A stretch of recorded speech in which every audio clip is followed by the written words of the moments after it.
ya. Nah, error karena nggak sama, si variabelnya nggak sama ini.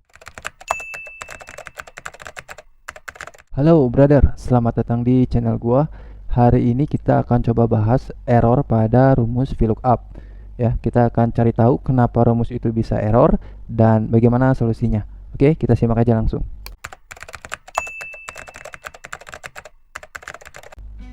Oke, yang pertama dan sering banget terjadi adalah kesalahan dalam penulisan rumus. Ya, jadi rumus Excel itu semuanya harus pakai tanda sama dengan di awalnya ya. Setelah tanda sama dengan, baru kita masukin rumusnya VLOOKUP dan pakai buka kurung ya. Setelah lu masukin tanda buka kurung di sini, akan muncul 4 struktur yang membangun rumus ini. Ada lookup value, table array, call index number, sama range lookup. Keempat struktur ini wajib lu isi dengan benar gitu ya. Jadi untuk lookup value itu wajib ditentuin hanya satu. Misalkan yang kita cari di sini adalah Budi. Kita klik aja nama Budi di sini, akan langsung muncul nama selnya ya di sini E2, bener kan? Di sini E2 ya, posisi si Budi ini ada di sel E2. Ya, setelah itu kita masukkan titik koma. Nah, titik koma juga kadang beda komputer beda ya. Ada yang pakai titik koma, ada yang hanya pakai koma aja. Karena di komputer gue di sini pakai titik koma, jadi gue contohin pakai titik koma ya. Kita akan diminta table array di sini. Table array itu adalah table referensi ya, jadi tempat di mana sumber datanya berada ya. Sumber datanya ada di mana kan? Ini sumber datanya untuk contoh ini kan di sini ya. Sumber datanya gue bikin di sini karena biar nggak terlalu ribet ya. Sumber datanya cukup kita blok aja, isinya ya. Headernya kayak nama sama nilai ini nggak usah. Atau kalaupun lu ada misalkan di sebelum nama ini ada nomor, misalkan nomornya juga nggak usah. Cukup isinya aja. Itu kan kita blok di sini. Kemudian gunakan F4 ya. F4 ini untuk mengunci tabelnya. Jadi begitu kita copy ke bawah, kita drag ke bawah, ininya nggak merosot gitu, nggak ikut turun. Jadi kita kunci di sini.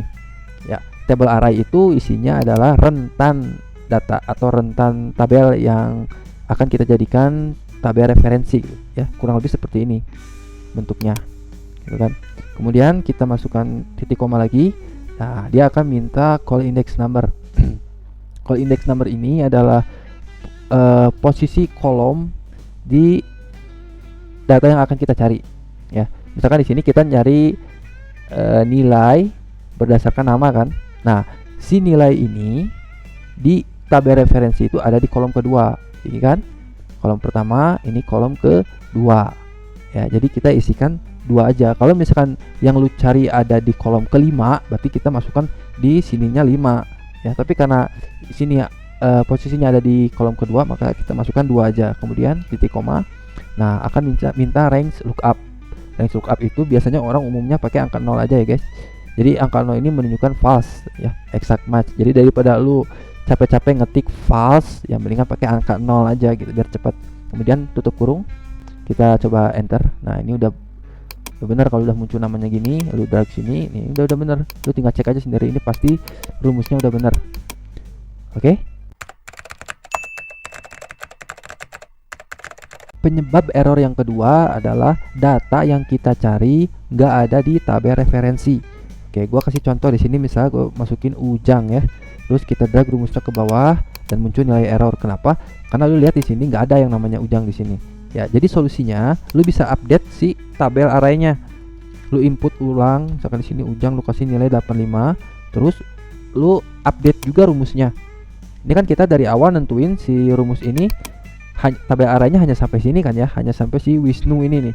Nah, ketika lu masukin data baru di sini dan di sininya masih error juga, lu juga harus update si rumusnya. Ya, tabel arraynya ini kita blok, kemudian kita perluas, gitu kan. Tinggal ditarik aja di sininya. Perluas misalkan segini aja ya. Ya, kalau misalkan lu mau lebih fleksibel, nggak harus ribet ngedit rumus lagi, lu bisa dari awal tentuin si tabel arraynya ini sampai ke bawah banget ke ya, tak terbatas sih sebetulnya ya. Kita tentuin aja sampai sini. Lu bisa drag ke bawah sampai ujung juga bisa. Kita masukin. Nah, ini udah kebaca ya. Nah, cara yang kedua, kalau misalkan memang data si Ujang ini memang nggak ada ya, kan kayak gini. Ya, lu bisa tetap biarin hasilnya kayak gini, atau lu bisa tambahin rumus if error pada rumus VLOOKUP lu. Ya, rumus if error itu biasa digunain kalau misalkan di akhir lu harus ngejumlah nilai ininya ya. Ya, kalau nilainya nggak harus dijumlah ya udah lu biarin aja kayak gini. Tapi kalau misalkan lu harus ngejumlah, misalkan kayak gini nih ya. Kita coba jumlah semua nilainya. Ya, nggak akan muncul karena di sini ada nilai error. Solusinya kalau misalkan kayak gini, solusinya lu bisa tambahin rumus yang lain. Bisa tambahin rumus if error. Ya, terus buka kurung.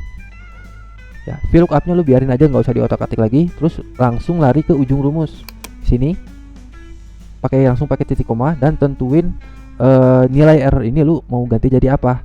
Kalau misalkan mau dijumlahin berarti lu tentuin aja 0, tutup kurung.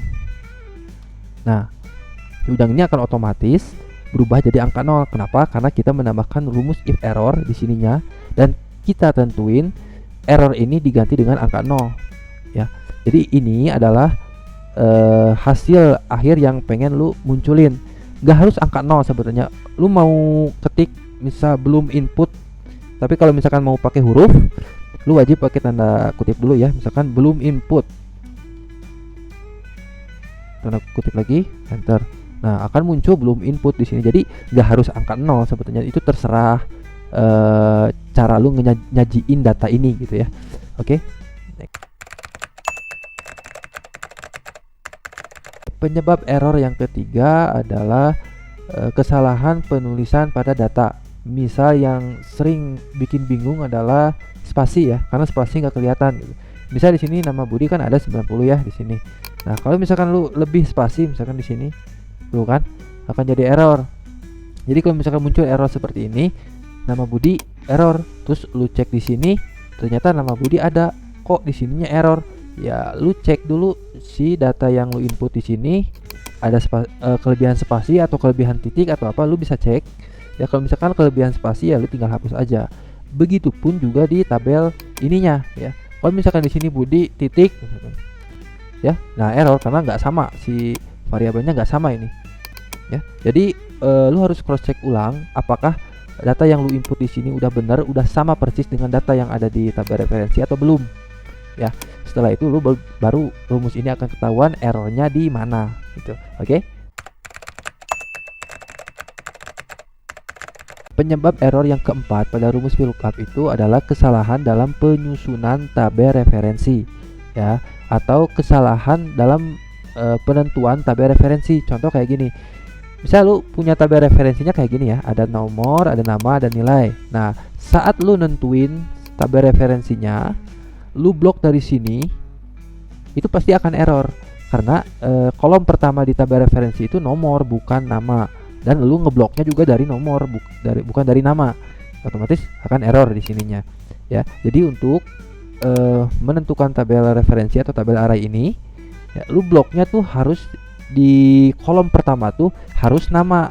Kalau misalkan lu acuannya di sininya nama ya, otomatis menentukan tabel arraynya di sini pun kolom pertamanya harus nama juga, karena memang seperti itu cara kerja rumus VLOOKUP gitu ya. Jadi kalau misalkan tabel referensi lu kayak gini ya, kolom nama ada di kolom kedua kayak gini ini, ada nomor, nama kan kolom nama di kolom kedua kan ya posisinya ini. Berarti saat lu nentuin tabel referensi atau lu nentuin tabel array ini, lu bloknya jangan dari sini tapi harus dari sini ya. Seperti itu simpelnya brother. Nah, kalau lu bloknya dari sini, otomatis rumusnya akan berfungsi dan nggak akan error lagi. Oke. Kesalahan yang kelima, lu lupa ngunci tabel array ya. Ini sering banget terjadi ya, gue juga sering sebenarnya. Jadi kayak gini nih ya, ini di sini lu lihat nggak dikunci si tabelnya ya. Apa ciri nggak dikunci? Nggak ada tanda dolarnya. Kalau lu mau dikunci pakai F4 gini, nah muncul nih tanda dolar di sini kan. Ini tandanya tabel array lu udah dikunci. Oke. Nah, kalau misalkan tabel array nggak dikunci kayak gini, polosan kayak gini, begitu lu drag pasti error. Nah, si Ani ini error. Kenapa si Ani ini error? Kita coba cek. Kita double klik di sini. Nih ya. Jadi si tabel referensinya itu ikut merosot gitu. Ketika di sini kita drag, tabel referensi ini ikut turun karena nggak dikunci ya. Tuh kayak gini. Solusinya ya lu kunci aja dulu di sini, lu blok di sini ya, tabel arraynya di blok, terus lu kunci pakai F4, enter. Nah, kemudian lu drag ulang. Nah, akan ketemu ya. Kita lihat kunci kan? Ini masih si tabel arraynya masih di sini, nggak ikut turun kayak tadi. Gitu. Oke. Penyebab error yang terakhir. Error di VLOOKUP itu gak harus NA juga ya, gak harus selalu NA, tapi bisa juga ref. Kalau lu nemuin error ref, ya misalkan kayak gini. Ini coba kita hapus ya tabel referensinya. Nah, ini akan muncul ref. Kalau lu nemuin error kayak gini, ini artinya tabel referensi lu hilang atau kehapus ya. Ini bisa terjadi kalau misalkan tabel referensinya lu bikin di file Excel yang lain ya. Itu memang beresiko muncul rumus ref, terutama kalau misalkan filenya itu lu namain ulang ya, lu rename si file itu, bisa juga error. Atau misalkan lu pindahin si filenya ke folder yang lain atau ke drive yang lain di komputer lu, ya itu juga bisa jadi penyebab error ref ini ya. Jadi pastiin kalau lu mau bikin tabel referensi, usahakan satu file ya dengan data yang mau lu tampilin gitu. Kalau misalkan lu mau beda file, ya lu juga harus mastiin bahwa file itu lu nggak ubah namanya dan lu nggak pindah-pindah foldernya gitu ya. Itu akan mencegah rumus lu menjadi error ref gitu, brother. Itu dia 6 penyebab error pada rumus VLOOKUP yang sering terjadi ya. Sebenarnya banyak penyebab errornya ya, tapi yang sering terjadi ya itu tadi, yang 6 itu. Kalau misalkan lu nemu error yang nggak bisa lu cari alasannya, lu bisa komen di video ini, nanti pasti akan gue jawab ya. Oke, sekian tutorial dari gua. Subscribe channel ini buat nyari tahu cara cepat ngerjain kerjaan kantor lu. Thank you.